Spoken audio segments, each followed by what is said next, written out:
still some people filing in at the back, I think. Lord Lieutenant, Mr Mayor, Chairman of Hampshire County Council, the Very Reverend Catherine Doyle, Dean of Winchester, our guest of honour, Minette Batters, other honoured guests, ladies and gentlemen, welcome. That's basically all I have to say. It's just my job today to say welcome to you all to this solemn but joyful ceremony. Solemn because it is a serious business to award qualifications of this level, worthy perhaps of a little pomp and circumstance, and joyful because I hope you will enjoy it, given it's the culmination of years of hard work and dedication on the part of students, staff, and I rather suspect in many cases perhaps the support of family and friends. So to all of you, well done. That's all I have to do. To the more important parts of today, I'm going to hand over to our Principal, Julie Milburn, who will give you a report.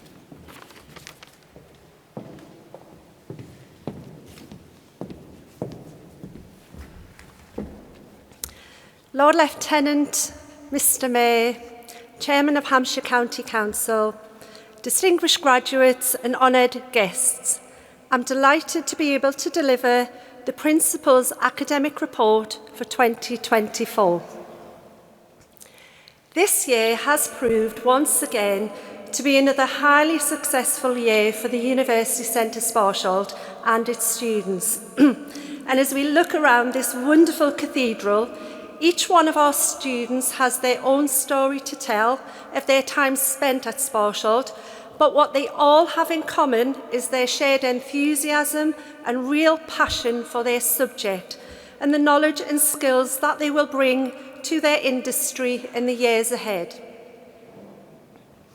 Within this magnificent building today, I feel an overwhelming sense of pride and optimism knowing that you, graduates of UCS, have already or will shortly be working in the land-based sector, a sector that is absolutely vital for the security and prosperity of not just our nation, but for nations across the globe.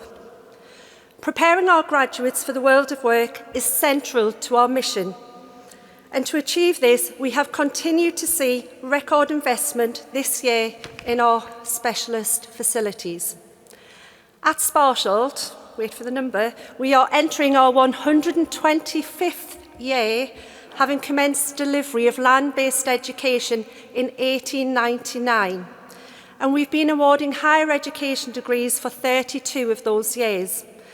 Never in our history have we seen investment in technology at such a level as we have this year.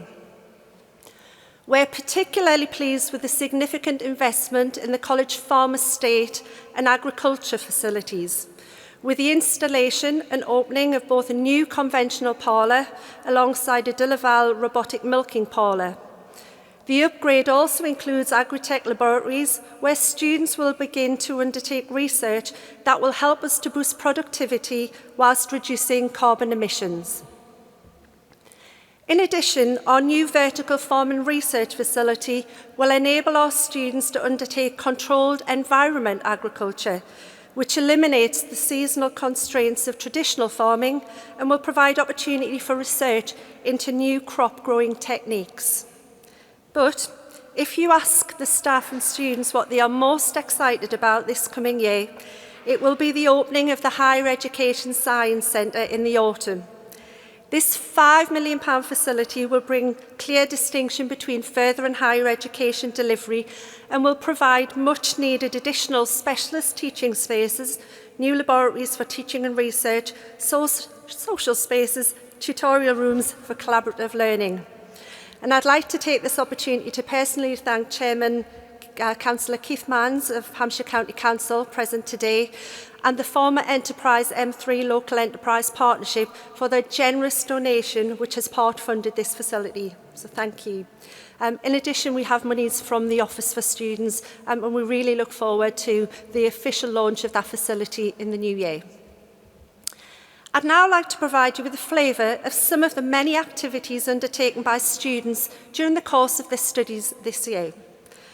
Agriculture students have used this year to learn from others, with frequent trips to local farms as well as a study tour to Scotland. Learning from pioneers in the industry, they've visited farms which show sustainable agriculture, They've looked at the impact of rewilding, as well as trips to a beaver farm and several robotic dairy facilities. Locally, the students have witnessed the means by which robots are tackling pest control in strawberry production in the New Forest. Additionally, students have shown leadership on campus and undertook an environmental audit of our own practices to ensure Sparsholt remains at the cutting edge of sustainable practice as we engage with the new environmental land management scheme. Moving on to equine, these students have visited facilities and industry leaders to enrich their learning. This included feral horse behaviour observations in the New Forest, a guided tour at Lip Hook Equine Hospital, and attendance at the London International Horse Show, Blenheim Horse Trials and Badminton Horse Trials, to name a few. The end-of-year study tour included visits and presentations at the prestigious Juddmonte Stud, the state-of-the-art Newmarket Equine Hospital and the British Racing School. On site, they have also embraced the wider sustainability agenda with the development and launch of the Equine Carbon Calculator. This is a free-to-use tool for all equine establishments to measure their carbon footprint and make sustainable and economical changes to their operations. And students represented UCS Equine at the Windsor Horse Show to demonstrate this tool to stakeholders. And I'm delighted to share with you today that this work has been recognised nationally as it has been shortlisted for a Green Gown Award in the Creating Impact category. Fish and Marine students became somewhat international celebrities on their trip to northern Spain, whilst exploring aspects of the local fishing customs and were interviewed by local press. In addition, they visited Aquabiotech in Malta, and 2 students were successful in securing external funding to undertake a research internship for 3 months this summer, which is fantastic, so many congratulations. Students continue to work with industry to put into practice their skills with numerous fish and crab population surveys in the region. And for the first time, all of our students at the ALSO Accreditation Certificate, which is a qualification recognised in the education and training of aquatic life support operators around the world. And this makes UCS the first university in the UK to offer this accreditation and clearly sets out the skills which our students possess for future employers to see. Animal management and zoo biology students have spent time not only learning from others, but also in disseminating their own research to the industry. This has included both staff and students presenting their work at the inaugural National Zoo Academy Conference, which was held at Sparsholt yesterday. There have been many study trips, including visits to the Natural History Museum, both at London and Tring, including a behind-the-scenes tour and an opportunity to see Heathrow Animal Centre in operation. Students have also visited several zoos to enhance their learning, including ZSL Lunding, Wildlife and Wetland Trust Slimbridge, Cotswold Wildlife Park, and the movement of animals at Marwell Zoo. And one of the highlights of the year being a 4-week study tour to South Africa, putting their skills into practice while making a positive contribution in the local townships. Veterinary nursing students have enjoyed industry insights from the Lumbury Referral Veterinary Hospital, Veterinary Defence Society and Pet Blood Bank. They've also visited the London Vet Show to widen their exposure to the industry and contributed to conferences such as the Animal Behaviour Conference and Veterinary Osteoarthritis Congress. They've also spent time learning from their peers, including our own deer management students on the Sparsholt campus. The Diploma in the Management of Zoo and Aquarium Animals, known as the DIMSA course, is unique to Sparsholt and is highly respected across the profession. Students join the National Zoo Academy and demonstrate their dedication to improving animal care whilst working or volunteering as zookeepers in facilities across the globe, attending Sparsholt for block placements. They've shown a passion for evidence-based husbandry in their research projects, ranging from enclosure design to enrichment preferences on a wide range of species. And this year we're delighted to celebrate the very first cohort of zookeeper and aquarist apprentices who've shown great resilience and determination to succeed. Congratulations. This year, the wildlife ecology and conservation students have continued to demonstrate their team spirit, thirst for knowledge, passion, growth, Their dedication is evident in the many study tours, day trips and hand-on sessions with industry experts they've participated in. For example, they've faced complex management dilemmas at the flagship conservation site, RSPB Minsmere. They've engaged with groundbreaking science at two world-renowned sites, the world's largest climate change experiment on temperate woodlands at Byford Forest in Stafford, and the longest-running climate change experiment on grasslands in Buxton in the Peak District. Much closer to home, they've been involved in planting trees from day one of the nationally ambitious 14-mile Hampshire hedge, and on close inspection, it's likely that someone in the audience today planted that very first tree. Today, we are also presenting diplomas in education and training, and it's particularly noteworthy that these students are in-service professionals who have balanced their study with mainly full-time employment and family commitments.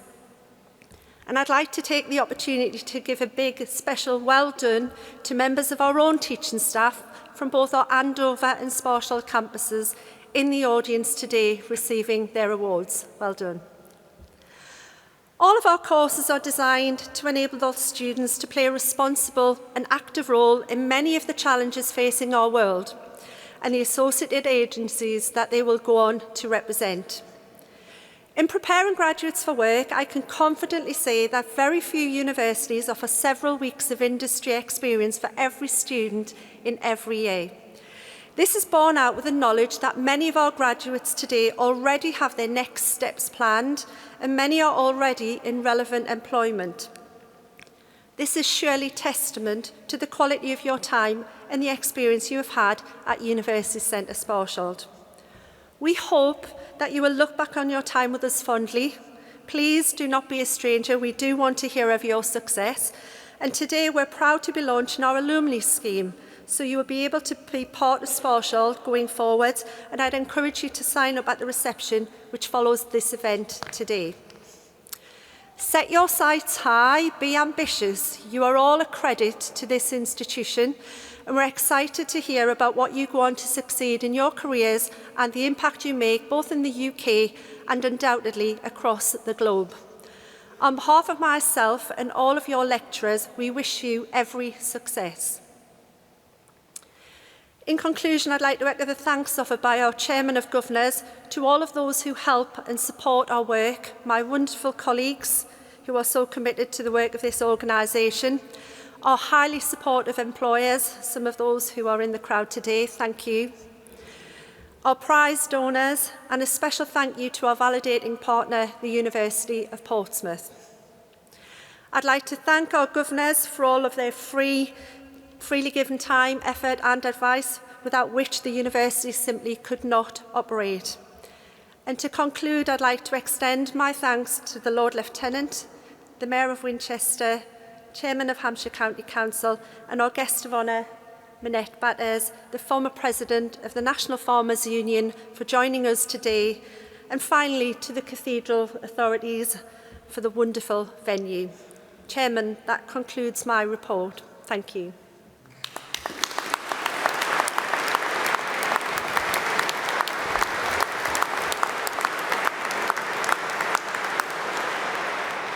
I'd now like to welcome Minette Batters to the stage to deliver today's address.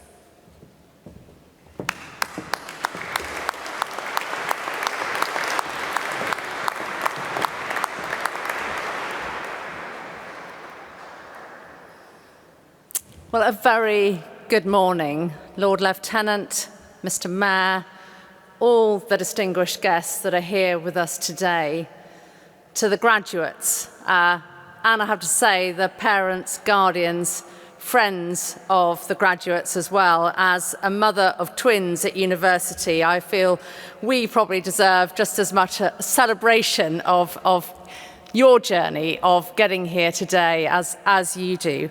There are so many things that I could talk to you about my time at the NFU. I was the first woman to be president of the NFU in 113 years. Nothing, and I'm sure you'll all sympathise with this, nothing more frustrating than it all being about being a woman. We all want to be seen as the best person in that role. And I said at the time, success will be when being a woman is not newsworthy. So I could cover a whole multitude of different aspects of the last 10 years, working with 4 very different prime ministers. But I thought I would focus a bit more on my journey, because I think it is, in some ways, quite an extraordinary story because it is so mind-blowingly ordinary. Now, when I was at school, it's fair to say I was not a grade A student. I think I had all sorts of probably undiagnosed learning difficulties. I very much struggled differentiating between D and B, left from right. So undiagnosed dyslexia, which of course made life very, very challenging. Everything on a page would be jumbled, and over time, I have very much learnt to file things very efficiently in my head. But I want to take you on this journey because, to me, the chance that you have now going forwards is to punch even higher, to really try and achieve your own personal gold medal. And some of you graduating today will feel enormous relief that education is over and finished and you never have to think about it again. And some of you will think, I've done the very best that I can do. And some of you, probably like me, will think, I know I could have done better. So, taking you back to when I left school, and believe you me, I couldn't wait to leave school. I roared out of school age 16.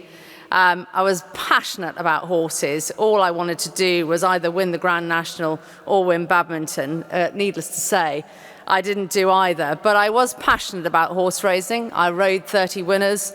I rode on the flat as well, and I rode up to advanced level eventing and was longlisted for the British junior team. It was probably at that stage that my father very much was saying to me, you are going to get some sort of qualification. You are not just going to be out there enjoying yourself and competing every single day of the week. And reluctantly, I went off and trained to be a chef. I then ran my own catering business for 25 years. But I was passionate about the farm, and I grew up on a tenanted farm. And my father and mother were also saying to my brother and I, you won't ever farm. We farm in partnership with the landlord. It will end in 20 years' time. This is obviously when we were growing up as children. So don't think you'll ever farm. It's amazing, and I'm sure some of you here today have experienced what I would call reverse psychology. If you are told you cannot have something or cannot do something, it opens your eyes to thinking, well, I would actually possibly like to do that. And the more I was told it, the more determined I became to do it. I really had 2 passions growing up. One was most definitely horses, and the other was cows. I had an absolute passion for cows. I did all our calf rearing before I went to school and when I got home, and I really was passionate about them. And the more I was told I wasn't going to have this farm, the more determined I became that I would. So having got a cordon bleu diploma, having set up a catering business, in the mid-90s, I finally sort of bit the bullet, if you like, and said to my landlords, my parents' health declining, they were on a Gladstone yearly agreement, we'd really like to take on the farm. And the carrot, if you like, for doing that was to agree to do up 2 cottages in the farmyard that were derelict and listed, so they couldn't be knocked down. And to cut a long story short, the landlords went for that, and they said, well, you can take on the 300 acres if you do up these cottages, and you can have them on a full rent-free repairing lease for 25 years. And that, back in the mid-90s, was how I started farming. Every single friend that I had said, you are mad, you are selling your house to take on a very derelict farm. And I can remember defending that decision and saying, well, hard work will make it work. And hard work has made it work. I started farming with 15 cows and some pretty derelict farm machinery that we'd agreed to pay my parents off over 8 years. So started that journey with no assets and a substantive amount of debt, having sold everything that we owned. The business today is very, very different. We have a herd of Aberdeen Angus cross suckler cows, spring and autumn calving. We have a mixed rotation working around the farm, so we have malting barley, hopefully, she says, fingers crossed, that works round, primarily focused on the grassland rotation, I have to say. We also have a holiday let. We have a wedding business, which is very much what I built on the back of the catering. And we have just set up a British flowers business. The business is unrecognisable to what it was when I took it on in the 90s.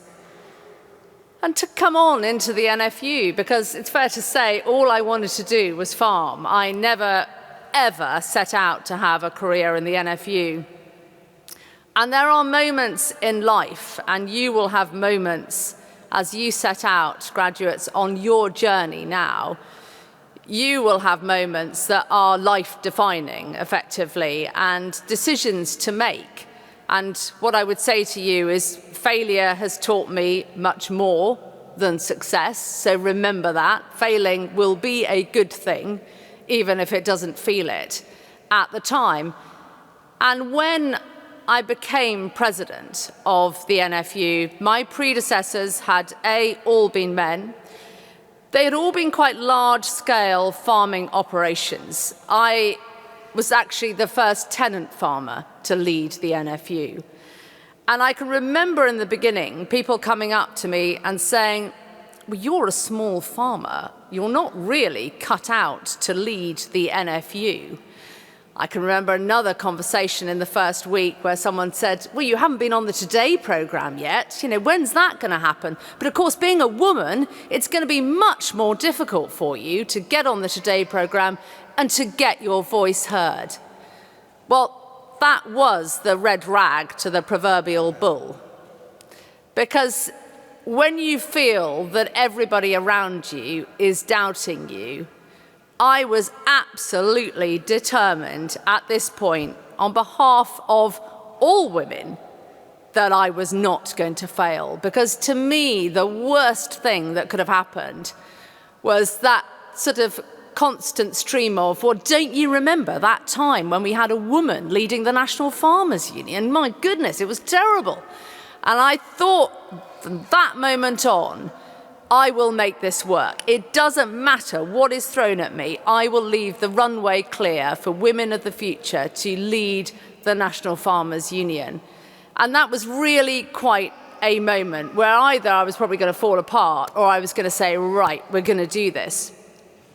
Probably the different thing that I brought to the NFU was I wanted to campaign as well as work on policy, which is what the NFU has always done. It is a policy, science and evidence-led organisation. So the campaigning part was very timely. And of course, events from when I started to where we are now could not have been more unexpected. Leaving the European Union, going into lockdown and effectively on a war footing with our food supply, and then the horrific and illegal war in Ukraine, which saw triple-digit inflation and the price of wholesale gas go to 600% higher overnight to what it had been in 2019. It's been the most extraordinary personal journey for me. I can't really do it justice today in what I say to you, but I hope it shows you that I came from extremely humble beginnings with very little education, something that I have continually regretted and invested more and more and more, and nothing pleased me more recently than to be made an associate professor at Nottingham University on behalf of the Food Institute and have the opportunity to work with the likes of Jack Bobo.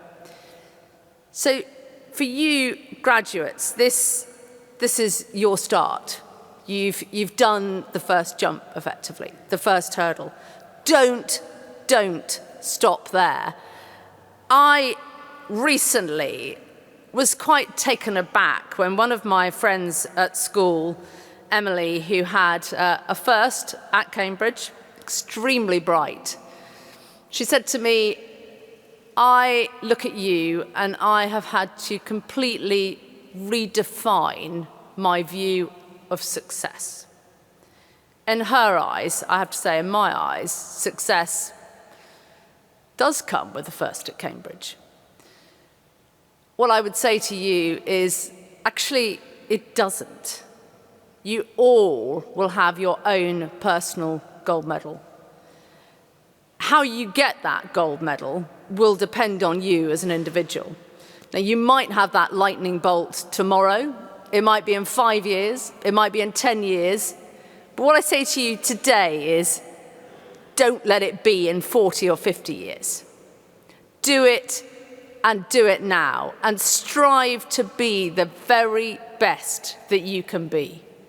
So for all those people that are graduating today that are thinking, I know I could have done a bit better, I know I could have done a lot better. Certainly when I look back at my education, I know it could have been extremely different. Go for it. This is your chance.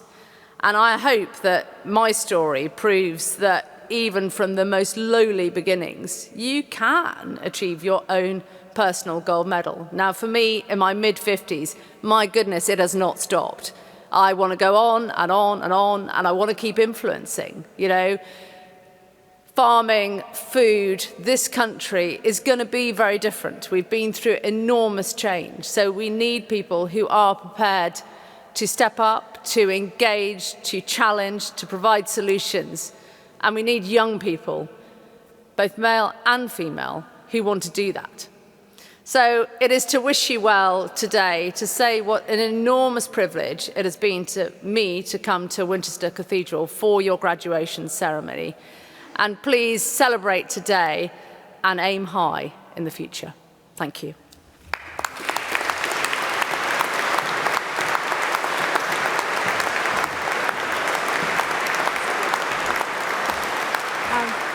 What a fantastic story to share with you today. I hope you take something away from that. I certainly have.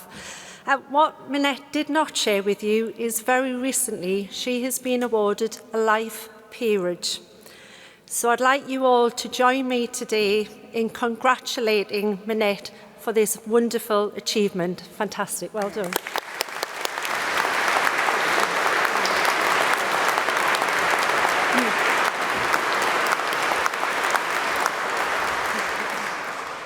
Ladies and gentlemen, there'll be a very short pause now whilst we line our graduates up to process.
Good morning. My name is Darren Murner and I'm the Dean of Higher Education here at University of Sparsholt, and it's my absolute pleasure to present to you the successful graduates for our courses this year. Starting with our postgraduate programmes. Masters of Science in Applied Zoo Biology. Catrice Pomeroy, Katie Tucker, and winner of the Research Innovation Award, Katie Allen.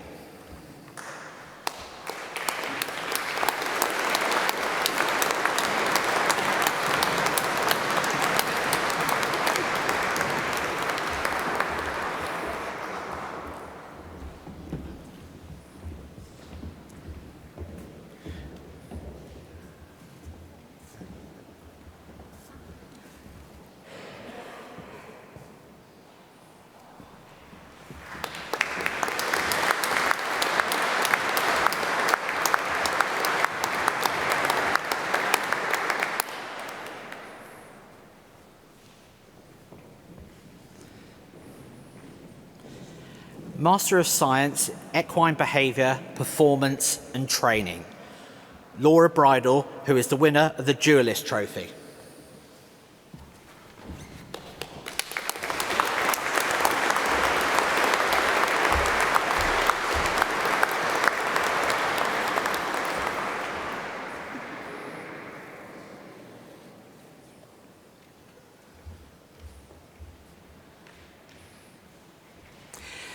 Now moving on to our undergraduate programmes, starting with the Bachelor of Science in Agriculture, Jack Hirons, Charles Johnson, Kenneth Corbett Brown.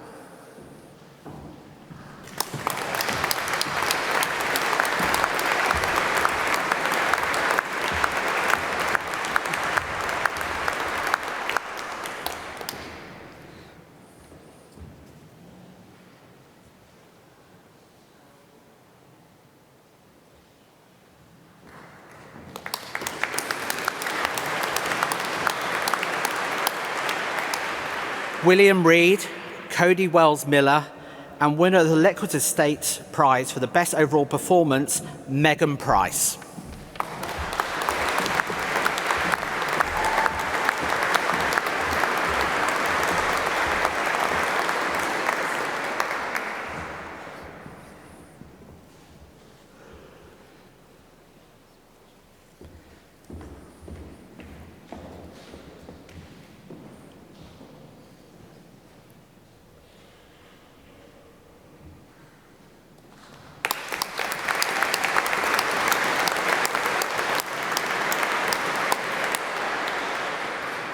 Bachelor of Science in Applied Animal Behaviour, Andre Caneta Nabo Alves de Menendez, Georgia Hannon, and Camille Wood, and winner of the Rolf C. Hagen Limited Rose Bowl, Kimberly King.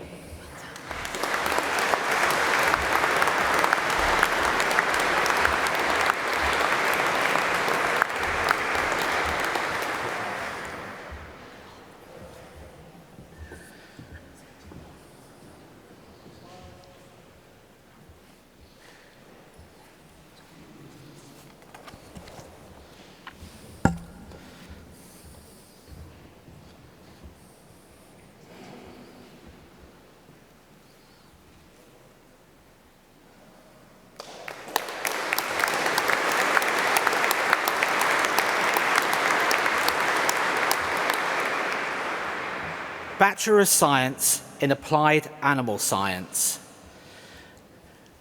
Chloe Dole, Oriana Fotinego, Rebecca Weller, and winner of the Marwell Wildlife Prize, Cody Luther.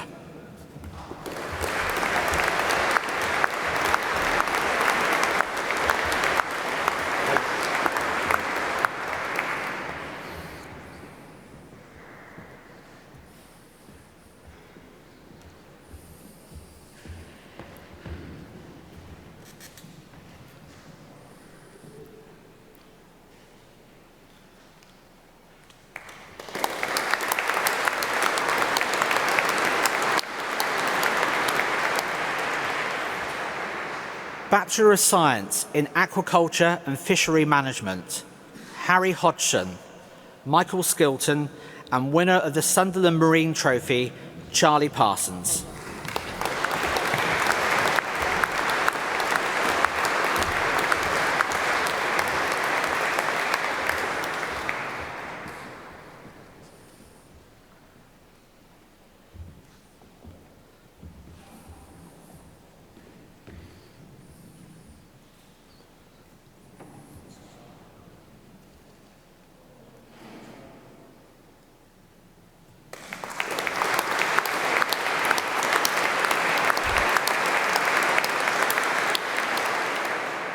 Bachelor of Science in Equine Science, Naomi May, Melanie Simmons, and Hannah Taylor.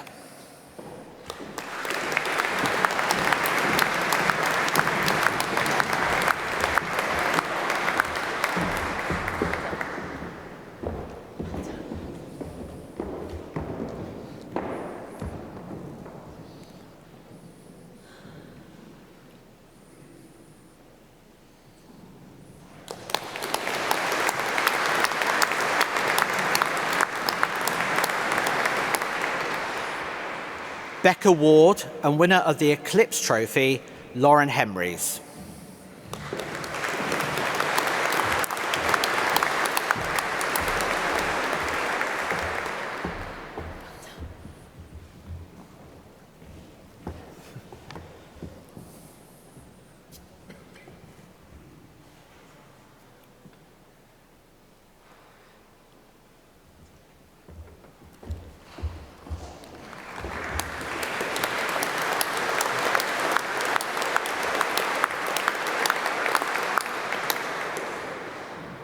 Bachelor of Science in Equestrian Performance Management, and winner of the Horsemaster's Shield, Peter Ive.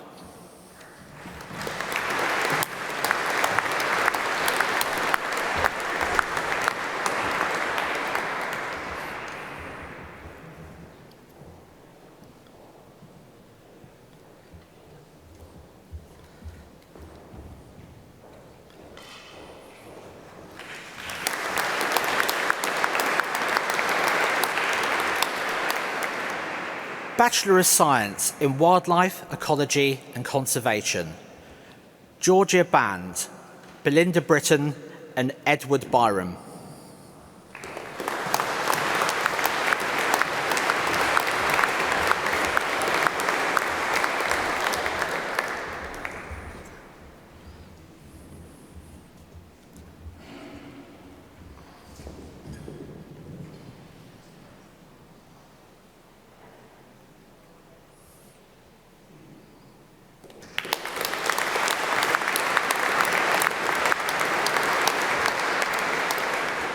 Brogan Cunningham Gardner, Oscar DeWitt, and Ollie Hart.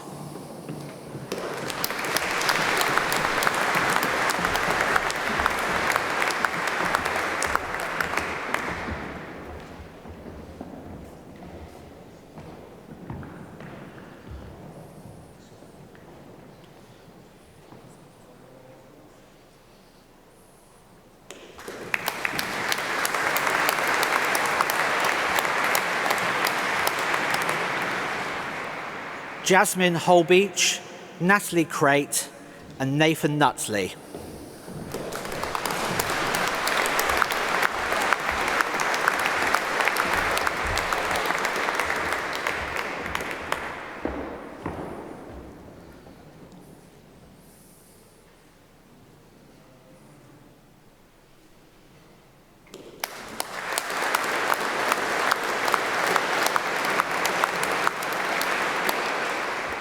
Alice Sherwood, Jude Stone, Nathan Stiles, and winner of the Elanco Trophy, the Society of Biology Top Student Award, and for a special recognition award for making a positive contribution to student representation at University Centre Sparsholt, Jolene Orlowski.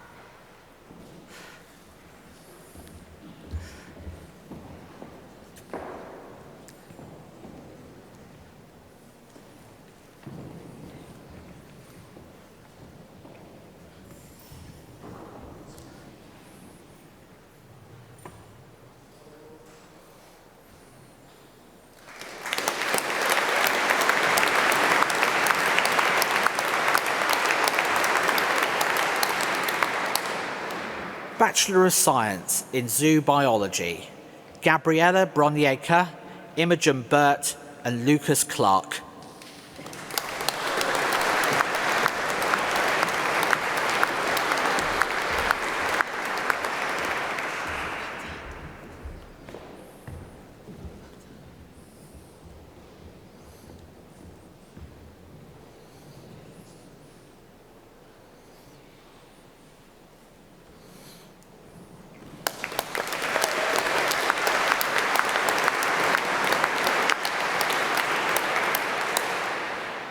Toby Klaus, Natalia Glaboka, and Megan Horn.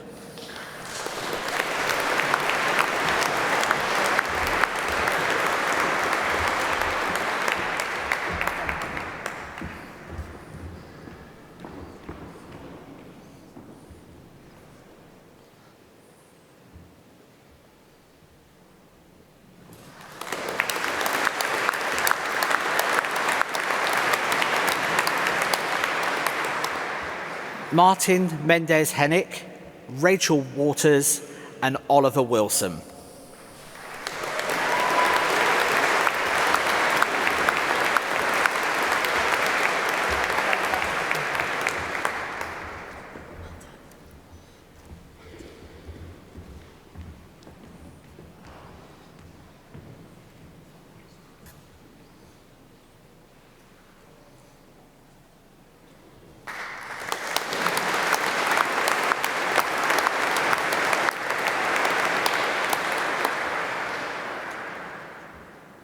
Alex Vine, who is the winner of the Zoo Industry Recognition Award and recipient of the Special Recognition Award for representation at UCS, and Jenna Davison, who also receives a Special Recognition Award for representation at UCS.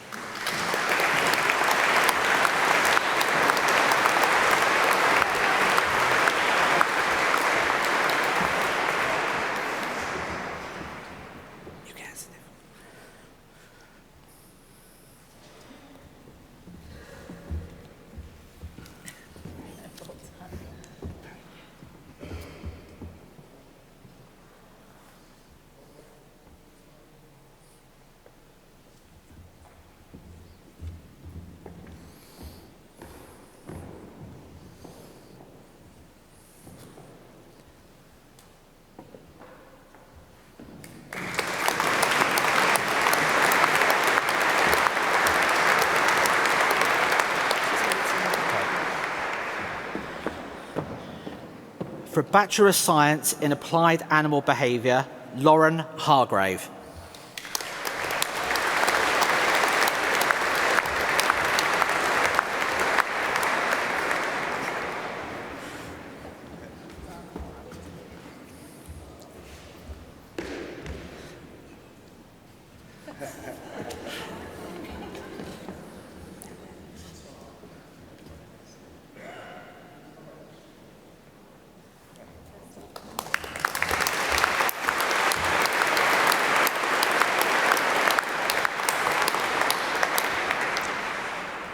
For a foundation degree in agriculture, Dylan Baker.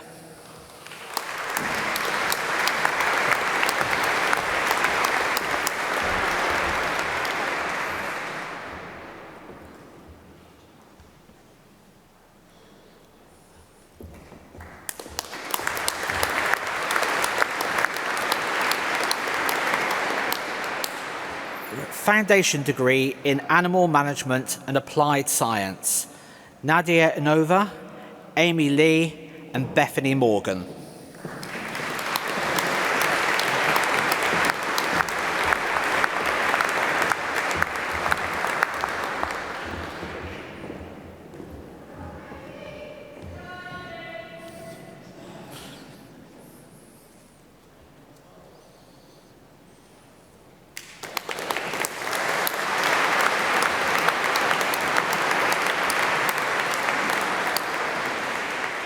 Rhiann Morris, Caitlin Redwood, and Hannah Scott.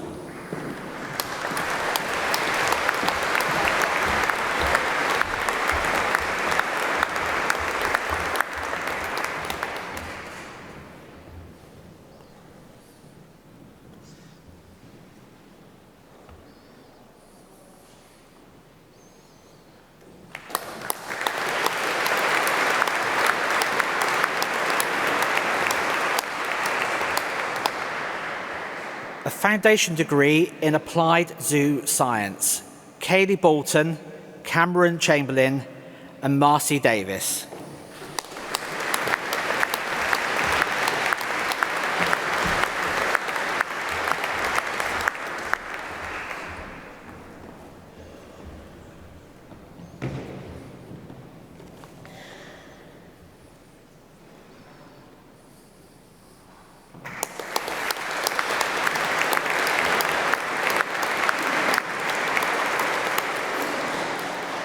Emily Geit, Ben Gurdon, and Amelia Loke.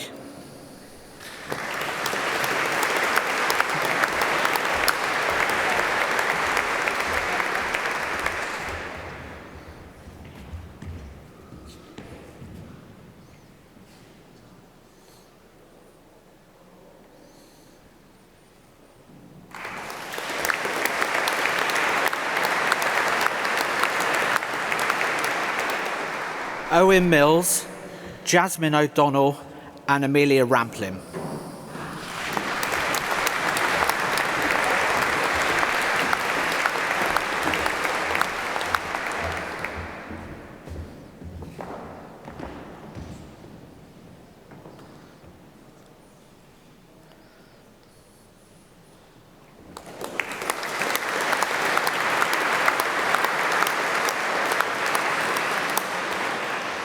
Flynn Sinnott, Jay Taylor, and Chloe Wilborn.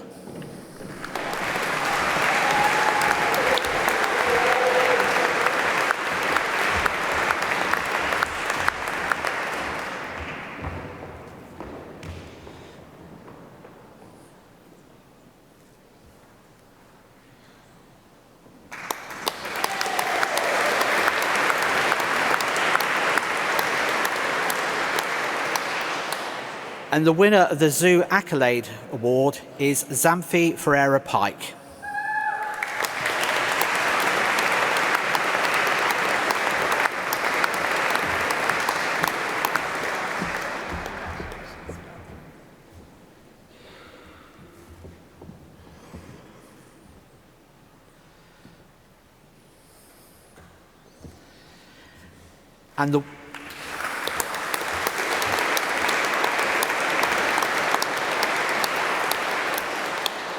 And the winner of the Special Endeavour Award goes to Emily Pinner.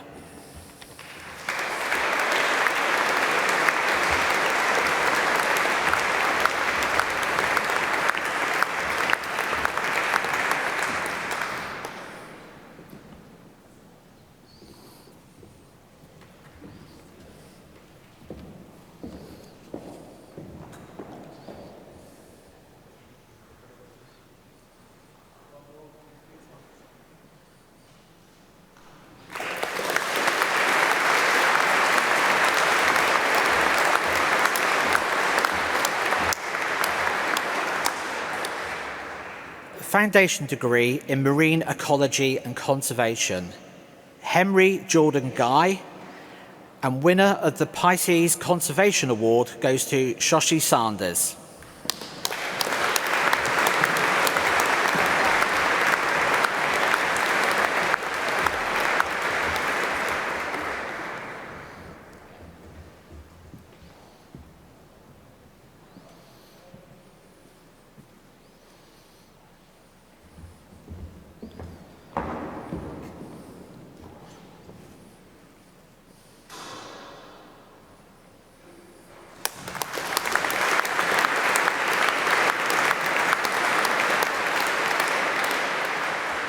Foundation degree in Wildlife, Ecology and Conservation, Hal King, Rebecca Shelton, and for the student with the best overall performance, Alex Bates.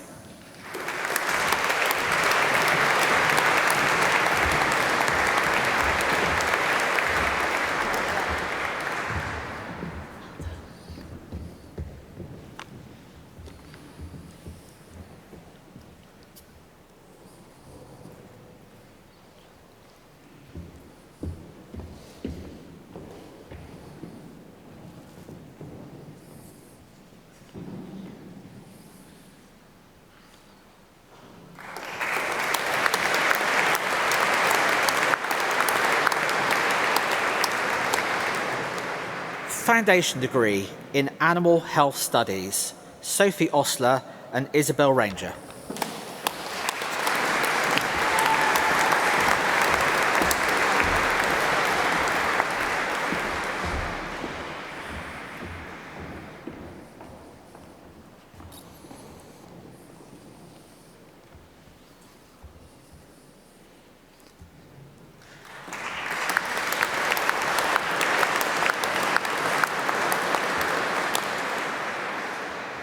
Foundation degree in Veterinary Nursing Science, Lauren Alexander, Gabriella Bronieka and Samara Brown.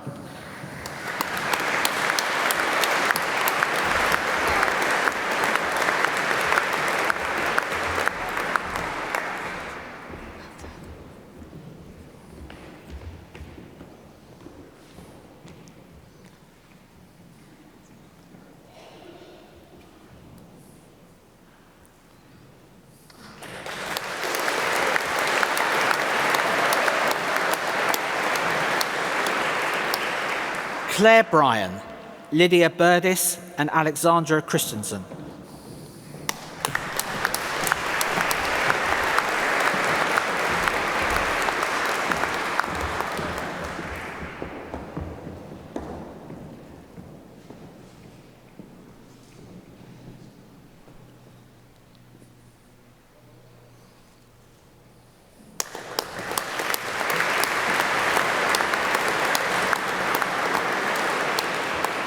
Mia Earle, Emma Giffen Brown and Sophie Lawrence.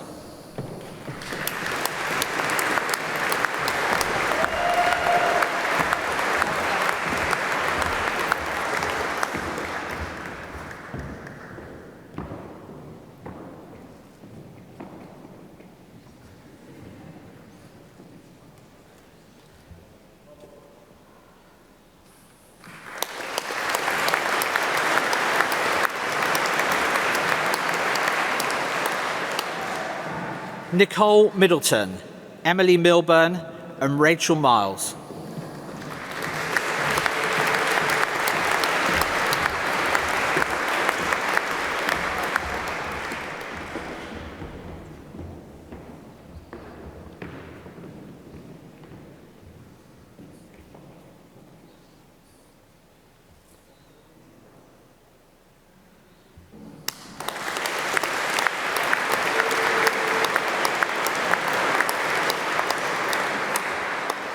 Annabelle Parrott, Emily Robson and Courtney Thatcher.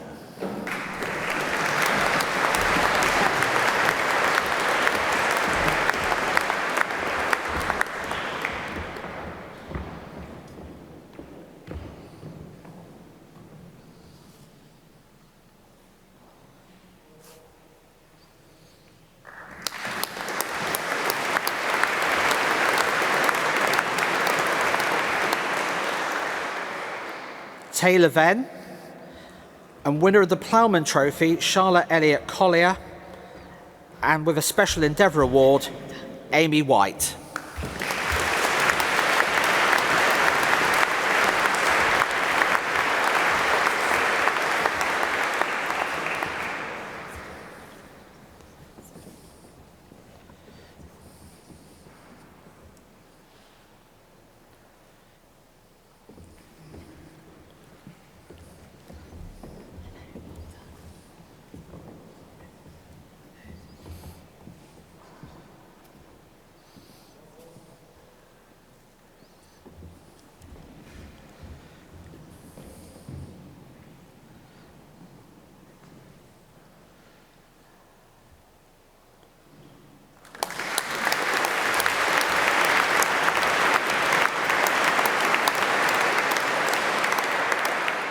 We now move on to the Vet Skill Level 3 Diploma in Veterinary Nursing, and from the September 2020 cohort, Maisie Andrews, Gemma Bamber, Laura Goddard.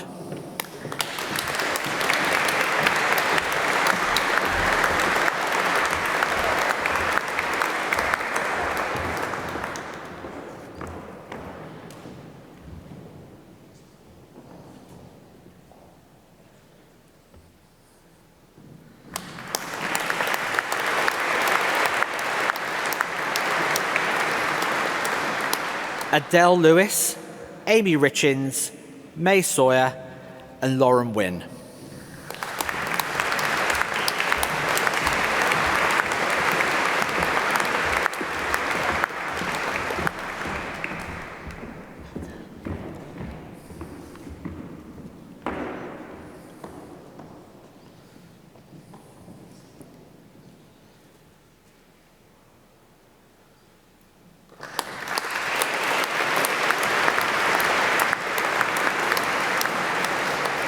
And from the September 2021 cohort, Hayley Ferguson, Louise Yanu, and Laura Jennings.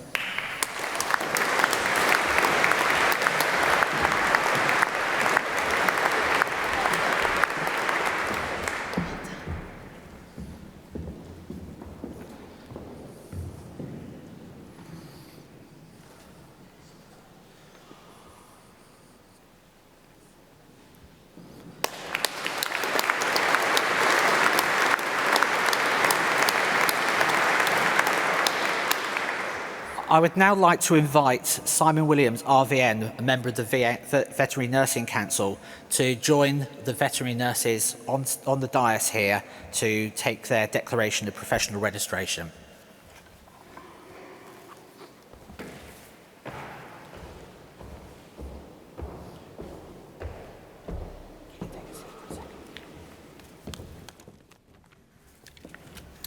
Good morning.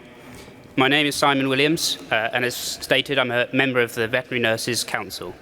This is the body within the Royal College of Veterinary Surgeons responsible for all matters concerning veterinary nurse training, post-qualification awards, and the registration of qualified veterinary nurses. It is my great pleasure and my absolute honour to be here with you all today, celebrating your achievements, leading you through the declaration to join the RCVS Register of Veterinary Nurses and admitting you as associate members of the college. The work you have all done to get here today should never be underestimated. Along the way, you have passed numerous exams, assignments, OSCEs, and completed the RCVS Day 1 skills for veterinary nurses. This is a truly outstanding achievement, and you should all be extremely proud. And now is time to enjoy the results of all your hard work.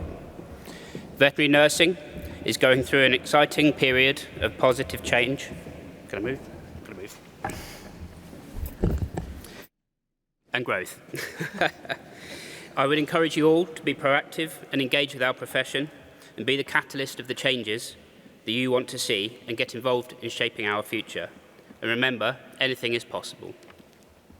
The title of veterinary nurse is one to be proud of. Although veterinary nursing is a relatively young profession, it has come a long way since the original scheme of Registered Animal Nursing Auxiliaries, or RANAs, which was introduced in 1961. In 2021, we celebrated the Diamond Jubilee of the veterinary nursing profession, which by complete coincidence was also the year we welcomed the 20,000th veterinary nurse to register, and we're now approaching 24,000. I would like to encourage you all to be proactive and to engage with our profession, for example, by voting or even standing in the Royal College of Veterinary Surgeons and BVNA elections, giving your views in surveys and consultations, and making the most of the wider resources available to you, such as our digital learning platform, the RCVS Academy. All RCVS members and students now have free access to the Academy, which aims to support veterinary nurses and vets, meeting professional standards by providing relevant, high-quality, up-to-date, engaging and interactive learning. A year ago, the Academy launched a new VN Starting Out course, specifically designed for new registered veterinary nurses to provide consistent, meaningful and personalised support as you transition from student to RVN. The course focuses on professional skills and behaviours and aims to assist you in developing your confidence, your career and your professional identities. Please take time, if you like, to complete the modules, and it is hoped that this course will help you develop your professional capabilities further yet, ensuring you become competent, independent members of your practices and help you set you up for a long and fulfilling career. Finally, in 2019, we announced the launch of the new graduate and postgraduate certificates in advanced veterinary nursing, and we now have 23 separate advanced certificate programmes being delivered across 5 universities. These cover both clinical and non-clinical areas of focus. Today is a momentous day for you all. As veterinary nurses, you're an essential part of the veterinary team, and you will work alongside your colleagues to ensure the health and welfare of your patients, and you will make a positive difference on every shift that you work, and never forget that. Before we go through the formal declaration, I thought I'd give you 3 pieces of advice, which I hope will settle you into being an RVN. Firstly, nobody knows everything. You'll continue to learn throughout your career, and the more that you do learn, the more you will see what you do not know. A thirst for knowledge is a positive thing, but do not let it overwhelm you. Be self-aware and honest, and use your CPD to push you out of your comfort zones and fill any knowledge gaps. Secondly, always be your patient's advocate. Your patients cannot talk, so use all of your skills and knowledge to identify patient concerns and ensure that these are actioned in appropriate ways, and stand up for your patients and make their concerns heard. And thirdly, always be proud of the amazing job you do each and every day. Some days can be tough, but every day you're doing a multitude of vital roles. For instance, an anaesthetist, dental hygienist, radiographer, lab technician, advisor, and often counsellor, infection control expert, ward nurse, phlebotomist, and pharmacist. And the list does go on. I shan't. These things require a high level of skill and will likely improve the outcomes of your patients. What clients see is the tip of the iceberg in terms of what we do, and making sure your clients are aware of the incredible skills you possess should be done on a regular basis. And never please say you are just a veterinary nurse. Always introduce yourselves to clients proudly as a veterinary nurse and wear your RVN badges with pride. You are a veterinary nurse, be loud and be proud. And now we turn to the veterinary nurse's professional declaration, and I'm sure you've all been dreaming of today for a long time. It's the day to mark your entry onto the Royal College of Veterinary Surgeons Register of Veterinary Nurses and make your formal declaration as a veterinary nurse in front of your family, friends, professional peers. Together, please repeat after me each line of your professional declaration. I'll go slow. I promise and solemnly declare that I will pursue the work of my profession with integrity and accept my responsibilities. This is the long one. To the public, my clients, the profession, and the Royal College of Veterinary Surgeons. To the public, my clients, the profession, and the Royal College of Veterinary Surgeons. Nice. And that above all, my constant endeavour will be to ensure the health and welfare of animals committed to my care. In the name of the Council of the Royal College of Veterinary Surgeons, and by virtue of the power conferred upon them by the Royal Charter and Acts of Parliament, I do hereby admit you as associates of said Royal College, and by the same power do confer upon you the right to be styled registered veterinary nurses, and to be known and deemed and recognised henceforth as duly qualified members of the veterinary nursing profession. Many congratulations to you all, and let me take this opportunity to wish you all the luck in the world in your veterinary nursing career. Now, if you could all join me in giving our new RVNs a round of applause. Thank you.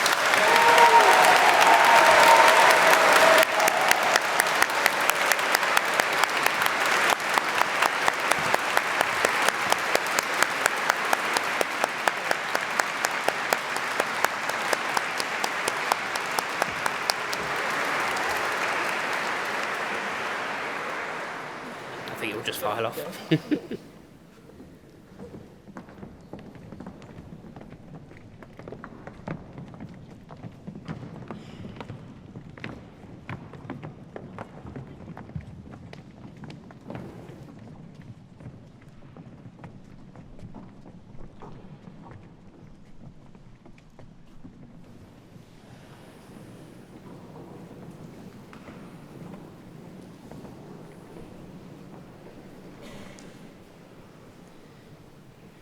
Congratulations once again to our veterinary nurses. We're now moving on to Learning and Academic Development and the Diploma Level 5 in Education and Training. Tomilola Akindeju, Emily Batchelor and Alison Bradford Nayoung.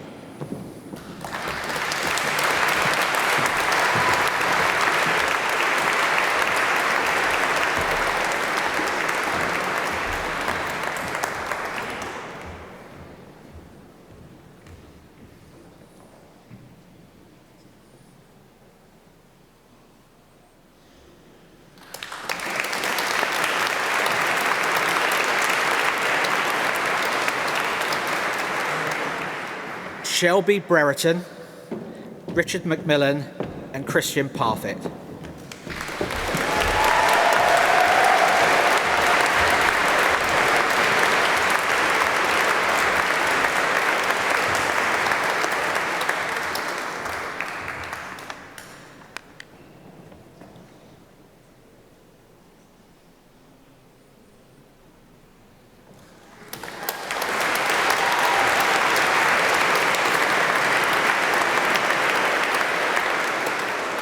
Glenn Pood, Michelle Rhodes, and Candice Rollo.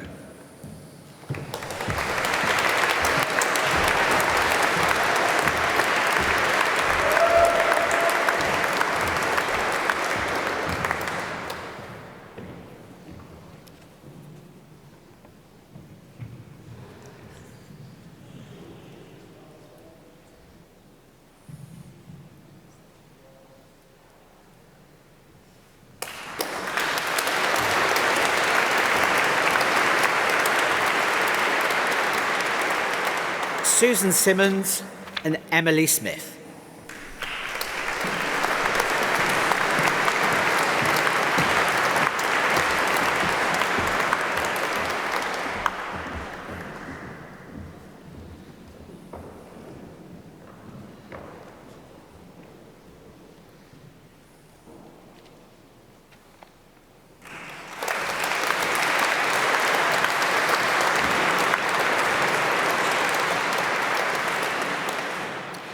Access to higher education in land-based studies.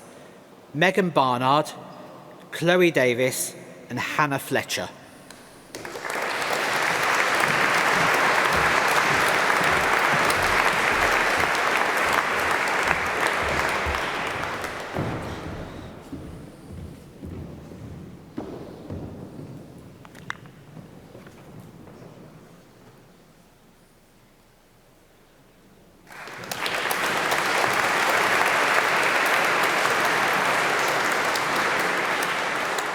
Ruby Hardy, Paige Herriot, and Shania May.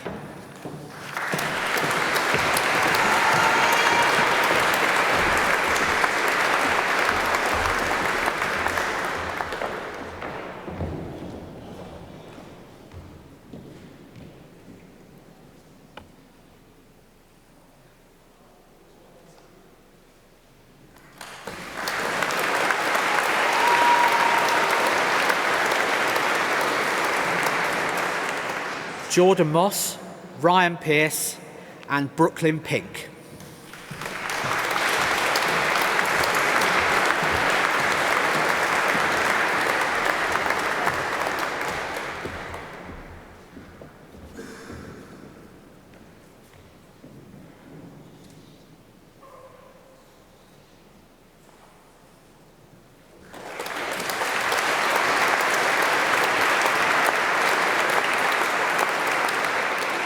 Yolana Toll, Eliza Vince, and Grace Webber.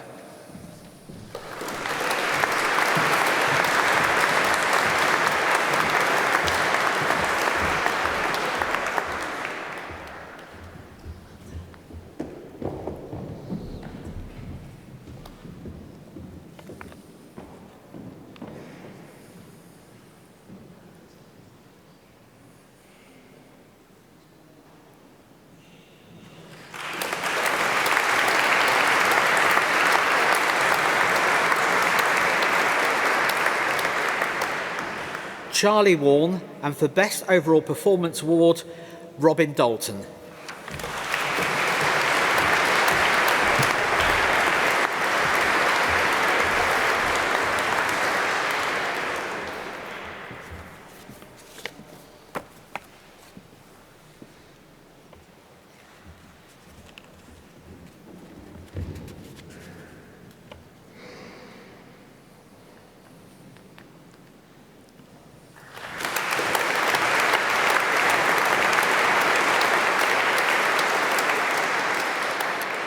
Moving on to the diploma in the management of zoo and aquarium animals.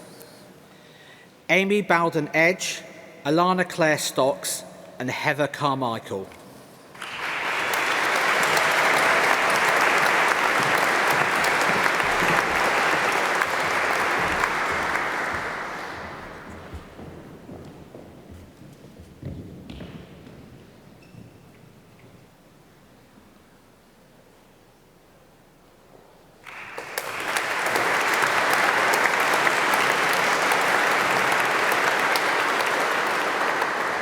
Jasmine Dumper, Rachel Gordon and Carla Groombridge.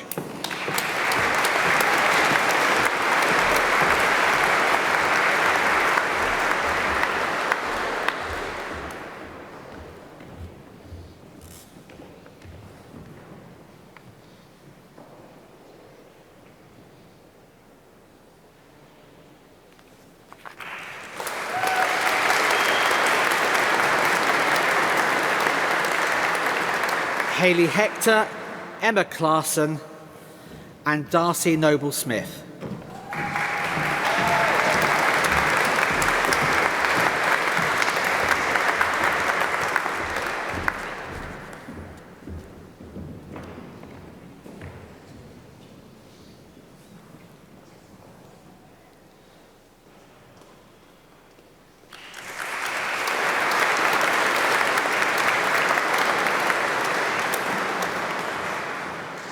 Emily Patel, David Paniche de Cavallo Savino and Chloe Powell.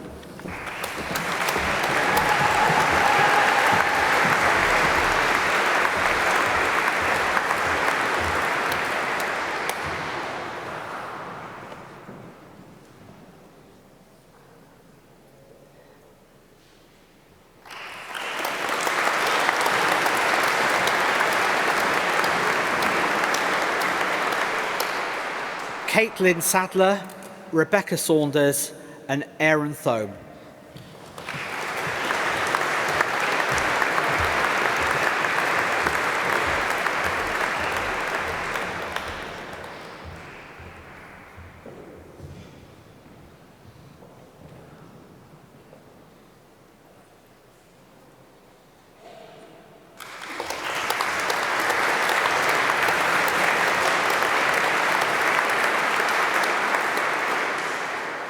Jennifer Vowles, Rainey Walker and Charlotte Walmsley.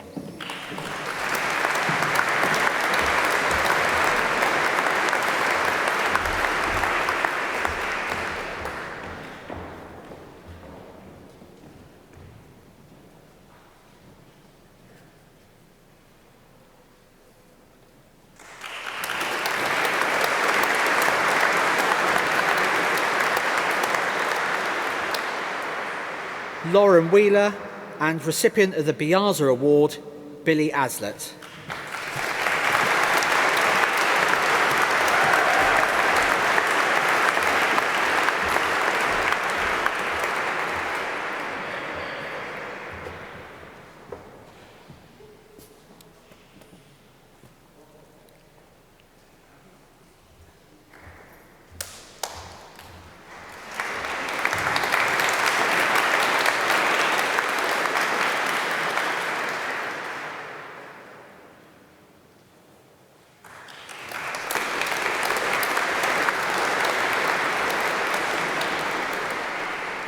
Certificate of Management of Zoo and Aquarium Animals for Volunteers, Lily Sylvester and Kieran Waite-Lowe.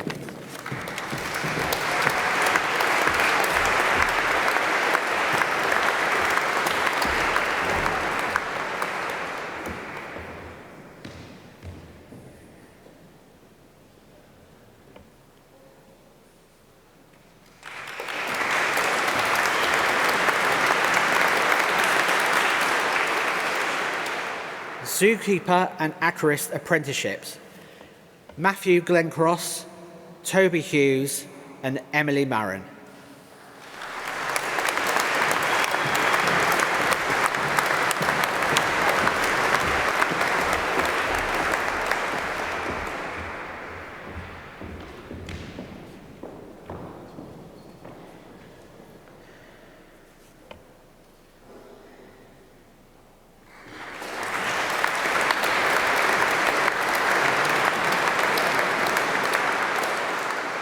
Morgan McGregor and Aaron Selby.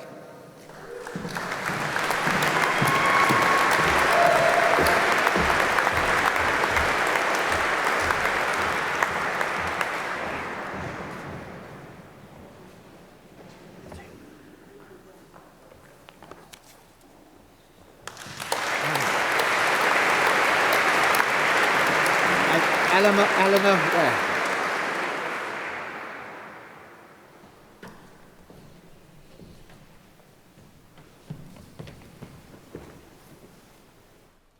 Helena Brown.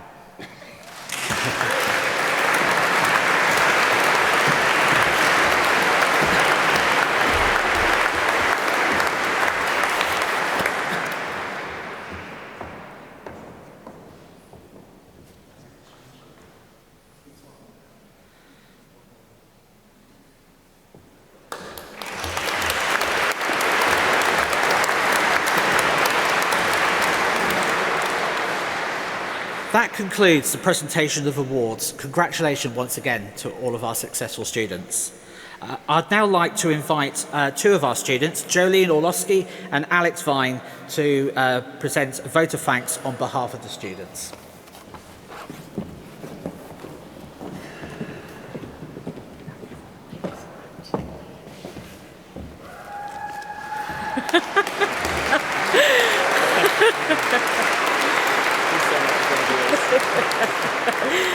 Thank you, Darren, and thank you, everyone. Wow, what an honour it is to stand and represent University Centre Sparsholt before everyone here today. Firstly, I'd like to congratulate every student on their incredible journey. You have all done so incredibly well to achieve your degrees and deserve great successes in life. Whatever subject you studied, I'm sure that you all agree that completing a degree has been one of the most challenging accomplishments of our life.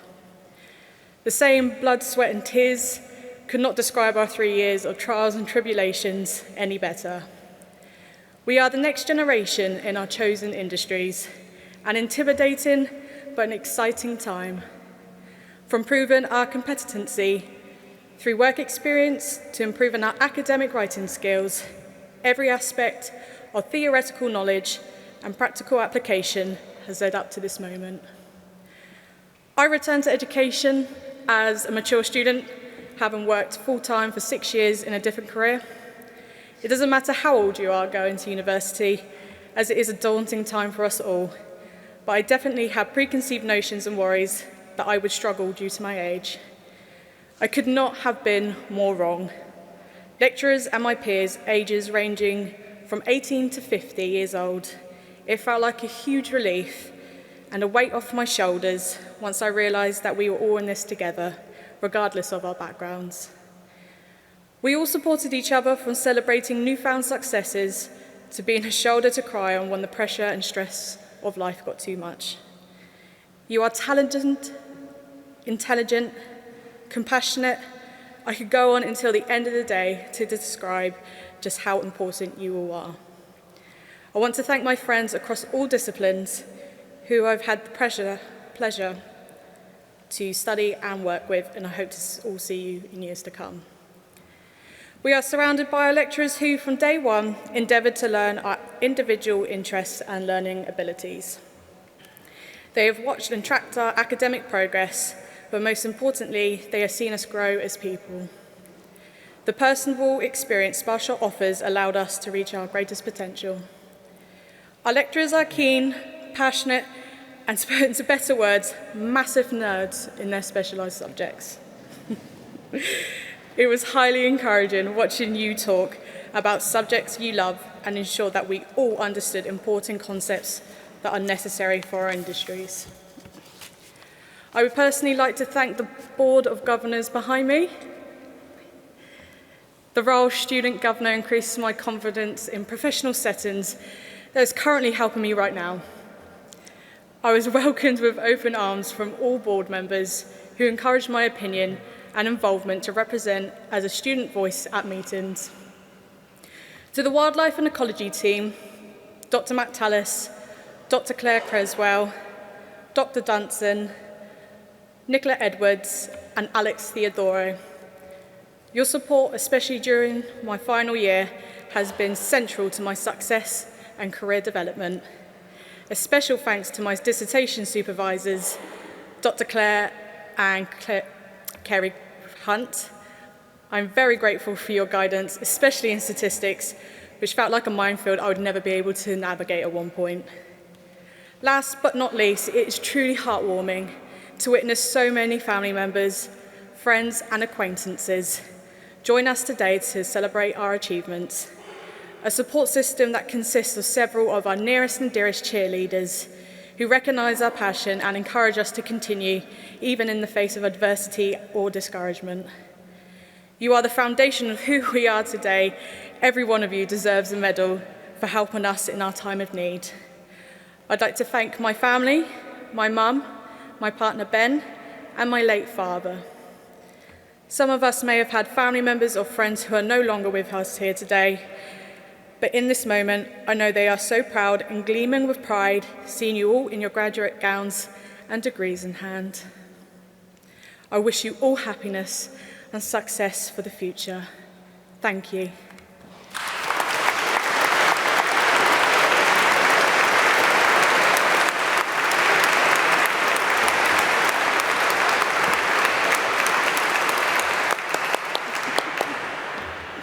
Thank you, Jolene. I realise I'm very, very short standing on this plinth here.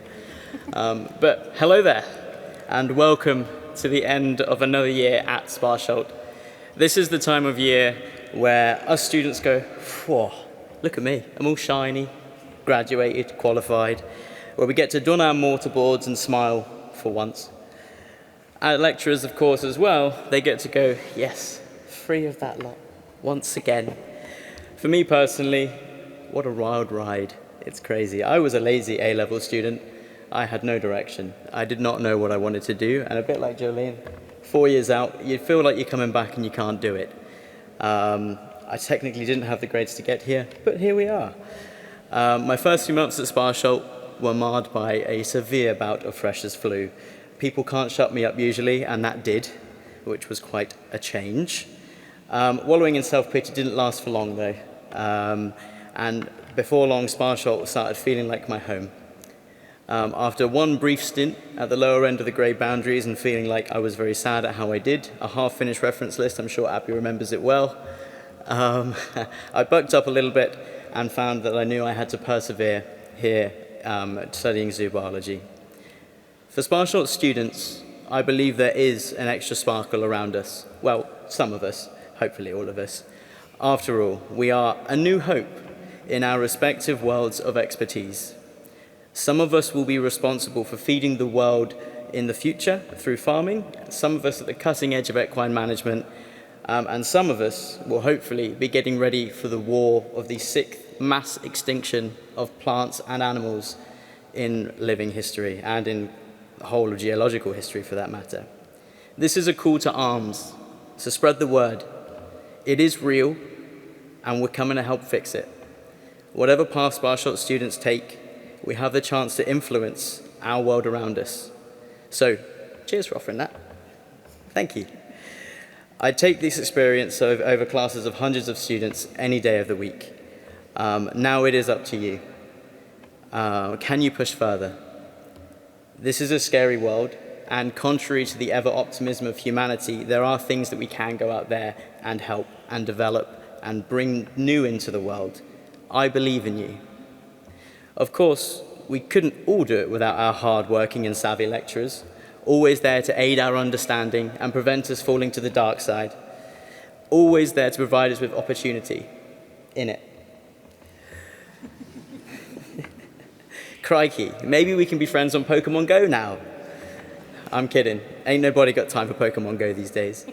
That was very informal. Anyway, I'm lucky to have encountered swathes of all the lecturing team. Fern, I think you're behind me somewhere. I hope you've caught up on Star Wars, and we can now go and talk about it and be nerdy about things other than animals. Marianne, thank you for your... Where are you? You're there. Thank you for putting up with us when well, one of us definitely cried through statistics. You know, it's okay, but thank you anyway. Your calm demeanor has always inspired us. James, I'm proud to call you a friend now, so thank you. And as for Abby, I'm sure you're sick of death of seeing me, so, you know, you won't quite get rid of me, but almost. University is as much about our fellow students as it is teaching, mind you. While there are some rogue ones, for the most part, we have made some unbreakable bonds throughout our time here. I have met people who I can not only call friends, but also collaborators, people I will want to work with one day.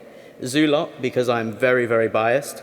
You've all been a great class. I couldn't be prouder of you all. I think I know at least one or two other people here too, in different courses, but yeah, I'm zoo-based.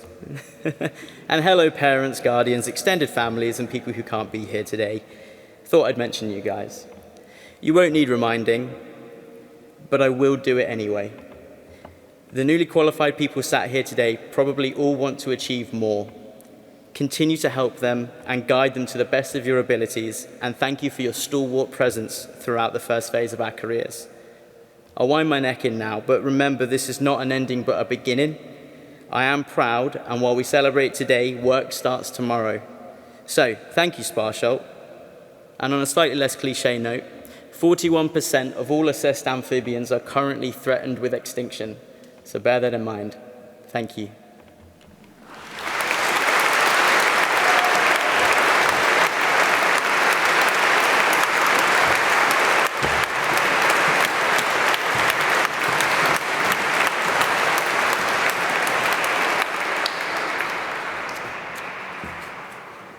Thank you, Jolene and Alex, for your inspiring words on behalf of your fellow students, the class of 2024.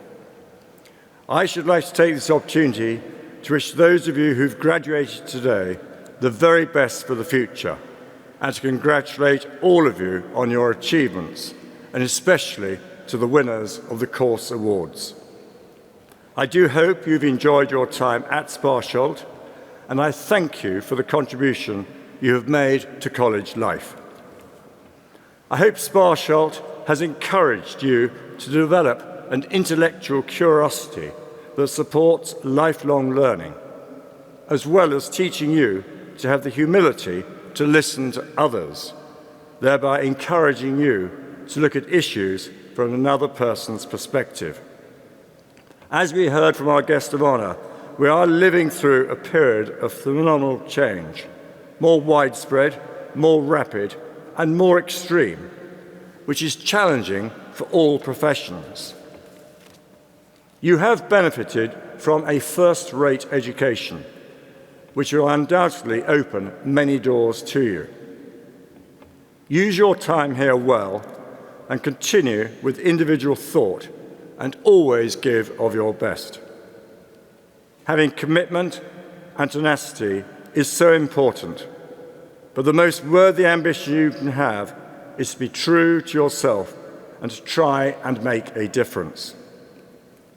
It just leaves me to reiterate thanks on behalf of the University Centre Sparsholt and the Board of Governors to everyone involved in today's ceremony, and especially to our guest of honour, Minette Batters. Thank you. We wish all our graduates every success for the future, and I'd like you to join me in a final round of applause for them.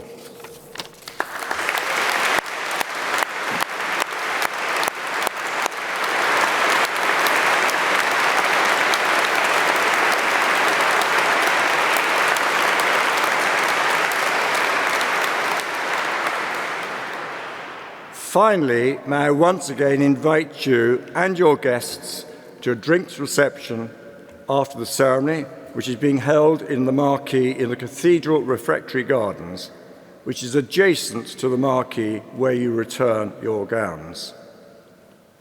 That brings the formal proceedings to a close, and may I invite you to stand whilst the procession processes from the cathedral. Thank you.